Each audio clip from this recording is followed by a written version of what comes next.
আসসালামু আলাইকুম রহমতুল্লাহি ওয়াবারাকাতুহু।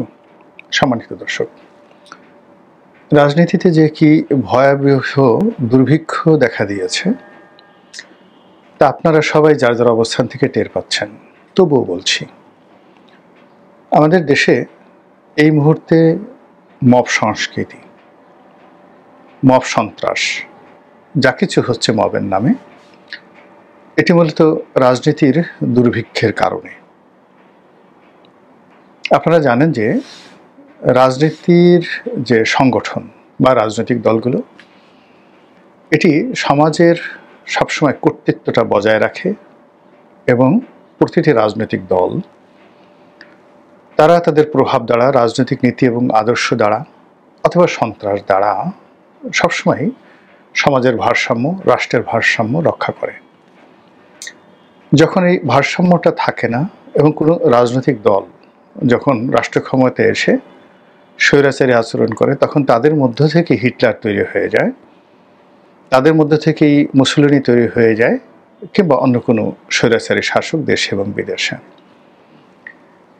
শেখ হাসিনার 15 বছরের যে কর্তৃত্ববাদী শাসন, সেই শাসনে দেশের যে সকল রাজনৈতিক ইনস্টিটিউশনগুলো ছিল, এটা নিঃসন্দেহে ভেঙে গিয়েছে। যারা রাজনৈতিক প্রতিপক্ষ ছিল, জামাত, বিএনপি, এই দলগুলো, বিশেষ করে এই দুটো দল, এবং একই সঙ্গে শেখ হাসিনার সঙ্গে যারা ছিলেন, জাতীয় পার্টি, জাসদ, ওয়ার্কার্স পার্টি, এই দলগুলো তাদের ব্যক্তিত্ব হারিয়েছিল এবং অতিমাত্রায় ভীত সন্ত্রস্ত হয়ে পড়েছিল এবং অতিমাত্রায় সরকার নির্ভর হয়ে পড়েছিল।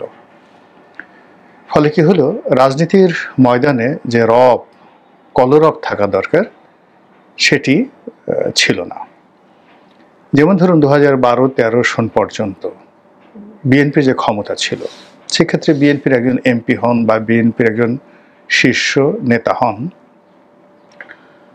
তারা মানে রীতিমতো সমাজে প্রভাবশালী ছিলেন 12-13-14 সন পর্যন্ত, এমনকি 18-19 সন পর্যন্ত। আওয়ামী লীগ প্রাণান্ত চেষ্টা করেছে মামলা দিয়ে, মোকদ্দমা দিয়ে একের পর এক অনার সৃষ্টি তৈরি করার জন্য, কিন্তু 2018-র পরে পরিস্থিতি যেভাবে অবনত হয়েছে, অতটা কিন্তু 2009 থেকে 14 পর্যন্ত ছিল না।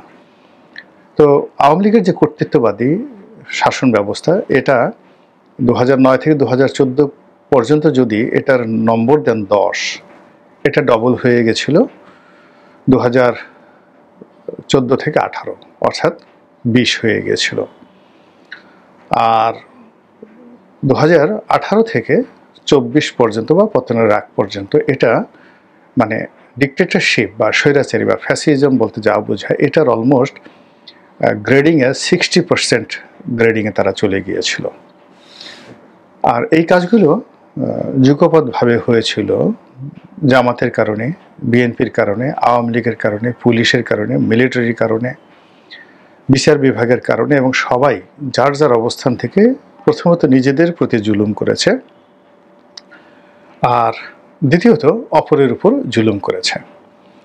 আওয়ামী লীগ যদি জানতো যে বিএনপিকে দুর্বল করলে বা জামাতকে দুর্বল করলে তার কি ক্ষতি হবে, বিএনপি অবশ্যই সেই কাজটি করতো না। আবার এখন বিএনপি যদি জানতো যে জামাত দুর্বল হলে এবং তাদের শক্ত প্রতিপক্ষ হিসেবে আওয়ামী লীগ না থাকলে, রাজনৈতিক দল হিসেবে জাতীয় পার্টি না থাকলে তাদের জন্য কি ভয়াবহ পরিণতি অপেক্ষা করছে, এটা যদি তারা বুঝতে পারতো, তাহলে তারা রাজপথে নেমে সবার আগে স্লোগান দিত, নির্বাচনের আগে স্লোগান দিত, রাজনৈতিক সাম্যতা চাই, সকল দলের অধিকার চাই, এটা তারা সবার আগে বলতো। এনিওয়ে, যেটা বিএনপি বুঝতে পারেনি বা ক্ষমতায় থাকতে যেটা আওয়ামী লীগ বুঝতে পারেনি, তার পরিণতিতে এখন রাজনীতিতে যে ভয়াবহ দুর্ভিক্ষ চলছে, সেই দুর্ভিক্ষের কারণে সকল রাজনৈতিক দলগুলো রীতিমতো দিক বিদিক জ্ঞান শূন্য হয়ে ঘোরাফেরা করছে। বাংলাদেশের রাজনীতিতে এখনকার যে বাস্তবতা, টিল নাও, আজকের দিনের যে বাস্তবতা, সেখানে প্রধান 3টি রাজনৈতিক দল, আওয়ামী লীগ, বিএনপি, জাতীয় পার্টি।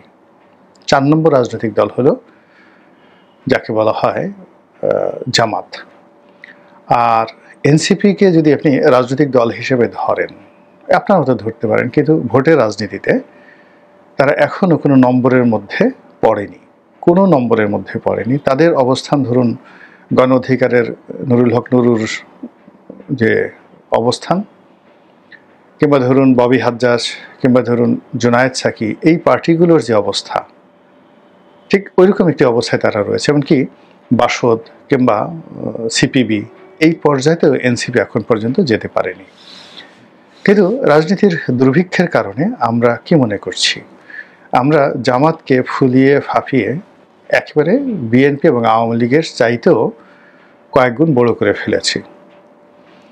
আর এনসিপিকে ফুলিয়ে ফাঁপিয়ে, মানে বলতে গেলে জামাত বড় না এনসিপি বড়, এটা নিয়ে এখন আমরা প্রশ্ন করছি। বিএনপি তো এখন জামাতের ধারের কাছেই নেই। এই যে আমাদের যে মন এবং মানসিকতা, এই মানসিকতার কারণে আমরা রাজনীতির কোনো সুষ্ঠু সমাধান দেখতে পাচ্ছি না, রাজনীতির কোনো পথ দেখতে পাচ্ছি না, রাজনীতি কোন দিকে যাবে এবং কোন পরিণতিতে গিয়ে শেষ হবে এটা কিন্তু আমরা বুঝতে পারছি না। একইভাবে বিএনপি কিন্তু বুঝতে পারছে না। ফলে বিএনপি সকালের বেলা উঠে আবহাওয়ার খবর পড়ে, রাজনীতির আবহাওয়ার খবর পড়ে। আপনারা যেভাবে ফেসবুক দেখেন, ইউটিউব দেখেন, তারপরে পত্রপত্রিকা দেখেন, বিভিন্ন জায়গা থেকে যে খবরগুলো আসে ভেসে, এগুলো দেখার পরে দিনটি কেমন যাবে সেটা চিন্তা করেন। যেমন আজকের এই দিনের খবর হলো চট্টগ্রাম বিশ্ববিদ্যালয়ে ছাত্ররা মার খাচ্ছে ডক্টর মোহাম্মদ ইউনূসের সেই জোবরা গ্রামের অধিবাসীদের হাতে। পুলিশ এবং সেনাবাহিনী সেখানে যথাযোগ্য দায়িত্ব পালন করেনি, এটা নিয়ে নেটিজেন যারা রয়েছেন তারা অভিযোগ করছেন। আর এক পক্ষে বলার চেষ্টা করছেন, কেন করবেন, পুলিশ এবং আর্মি কোনো কিছু করতে গেলেই তো তাদেরকে ট্যাগ দেওয়া হয় যে তারা স্বৈরাচারের দোসর, তারা অমুকের দোসর, অমুকের দোসর। এখন এখানে কোনো কিছু করতে গেলেই আবার যদি জনতাকে থামানো হয় তাহলে তারা বলবে যে এরা ছাত্রদের পক্ষ নিয়েছে। আবার ছাত্রদেরকে থামাতে গেলে ওই গ্রামবাসী বলবে তারা সেই যাকে বলে অমুকের পক্ষ নিয়েছে। তো এই অবস্থাতে আসলে প্রতিটি বাহিনীরই মনোবল কিন্তু ভেঙে গিয়েছে। তারা ঘুরে দাঁড়ানোর চেষ্টা করছে, অ্যাকশনে যাওয়ার চেষ্টা করছে, কিন্তু পর মুহূর্তে আবার তারা ফিরে যাচ্ছে। বুয়েটের ঘটনা, একজন ডিসি, পুলিশের ডিসি, তিনি যথেষ্ট দায়িত্ব পালন করলেন, কিন্তু ছাত্ররা যখন তার পদত্যাগ দাবি করলো এবং পরিস্থিতি এতটা ঘোলাটে হয়ে উঠলো যে পুলিশ কমিশনার এসে ক্ষমা চাইতে বাধ্য হলেন, মেট্রোপলিটন পুলিশ কমিশনার। বুঝতেই পারেন যে সেই যে পুলিশের উপকমিশনার ডিসি রমনা, তিনি ক্ষোভে দুঃখে তিনি একবার বলেই ফেললেন যে তার উচিত বিদেশে চলে যাওয়া, চাকরি ছেড়ে দিয়ে। এখন সে তো আর দ্বিতীয়বার এরকম কোনো অ্যাকশনে যাবে না। আবার এখানে মিলিটারি অ্যাকশনে যাক, মক বন্ধ করুক, কিন্তু সেখানে গিয়ে দেখা গেল যে জাতীয় পার্টির অফিস রক্ষা করার জন্য তারা যে সক্ষমতা দেখালো এবং সেখানে নুরু আহত হয়ে গেল। এখন সকল সেন্টিমেন্ট সেনাপ্রধান সেনাবাহিনীকে দায়ী করা শুরু করলো এবং এই বিষয়টি এখন এই মুহূর্তে খুব ভয়াবহ। এর কারণ হলো সেনাবাহিনী যখন দাঁড়িয়ে থাকবে, আশেপাশের মানুষ যদি বারবার বলে ভুয়া ভুয়া, টিটকারি করে, দু চারটা ঢিল ছুঁড়ে, আসলে সেনাবাহিনীর পক্ষে বিশাল জনগণের মব যে নিয়ন্ত্রণের সম্ভব নয়।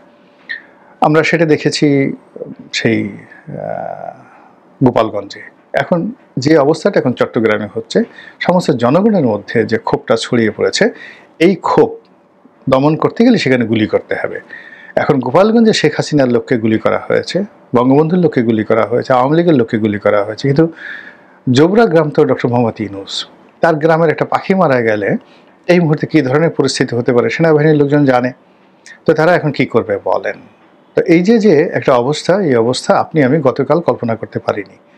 এর মধ্যে কিছুক্ষণ আগে ফেসবুকে দেখলাম, সত্য না মিথ্যা, ধানমন্ডিতে আওয়ামী লীগ মিছিল করেছে, ককটেল বিস্ফোরণ ঘটিয়েছে। তো এরকম প্রতিটি মুহূর্তে যে ঘটনাগুলো ঘটছে, ঘটনা ঘটার পরে আমরা আজকের দিনটি কেমন যাবে, বাইরে বের হবো কি না, কোনো কাজ হবে কি না, কোন রাস্তা খালি হবে, কোন রাস্তা জ্যাম হবে, আমরা ডে টু ডে যেভাবে আমাদের দৈনন্দিন সিদ্ধান্ত নিচ্ছি, বিএনপিকেও এভাবে দৈনন্দিন আজকে জামাতের মন কেমন, ডক্টর মোহাম্মদ ইউনূস কী চাচ্ছেন, এনসিপির লোকজন আসলে কী চাচ্ছেন, উত্তরপাড়া কী বলে, এগুলো নিয়ে বিএনপির যারা স্থানীয় নেতা তারা আবার লন্ডনে তারেক রহমান সাহেবের সাথে যোগাযোগ করেন, তার যারা অ্যাডভাইজার তাদের সাথে যোগাযোগ করেন, তারা কি বলেন, কি হুকুম দেন, নির্দেশনা দেন, সেগুলো নিয়ে আবার কথাবার্তা হয়। সব মিলিয়ে বিএনপি যে নিজের পায়ে দাঁড়িয়ে একটা সিদ্ধান্ত নেবে, এই জিনিসটি তারা পেরে উঠছে না, বা তারা করছে না, বা তারা করার মতো পর্যায়ে নেই। কিন্তু বাস্তবতা হলো যে তাদের এই দোদুল্যমানতার কারণে পুরো রাজনীতির অঙ্গনে যাকে বলা হয় দুর্ভিক্ষ শুরু হয়েছে। তারা মনে মনে এখন যে হুঙ্কারটি দিতে চান এবং তারা যে কাজগুলো করতে চান, এই হুঙ্কার এবং এই কাজগুলো যদি 2024 সনের সেপ্টেম্বর অক্টোবর মাসে তারা করতেন, তাহলে 2024 সনের ডিসেম্বর মাসে তারা নির্বাচন আদায় করতে পারতেন। কিন্তু 2025 সনে যে আশায় তারা এই কাজগুলো করেছেন, যে আতঙ্ক, যে ভয়, যে প্রেম, যে ভালোবাসায় তারা সরকারকে একটা সময় দিয়েছেন, সরকার সেটাকে একবারে এলোমেলো করে ফেলেছে। ধরুন চাল ডাল বা আম দুধ আলাদা আছে, যে কোনো একজন মানুষ ওটা একত্র করে ফেললো, চাল ডাল একত্র করে ফেললো। এখন কিন্তু রাতারাতি সেটা খিচুড়ি পাকানো ছাড়া আর কিছু করতে পারবেন না, বা আম দুধ গরম করে খাওয়া ছাড়া আর কিছু করতে পারবেন না। এখন এরকম পুরো রাজনীতিটা খিচুড়ি মার্কা হয়ে গেছে, মানে জগা খিচুড়ি।